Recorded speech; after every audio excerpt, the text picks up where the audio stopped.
SmartDraw makes it easy to get on the same page with your team, whether you're in the office or working remotely. You can start a live brainstorming session or edit any diagram in real time as a team. To invite anyone to collaborate on a diagram, you'll use the Share button in the upper right corner of the app. Once others join your document, you'll see them represented as colored circles with the first letter of their first name. Users will appear next to the Share button in the upper right of your app.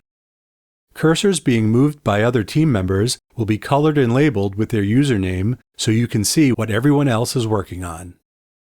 SmartDraw lets you add sticky notes, annotate your drawing using a pen or highlighter, or start a timer to keep everyone on track. Use the pen or highlighter to draw attention to a specific shape or text to help focus a discussion.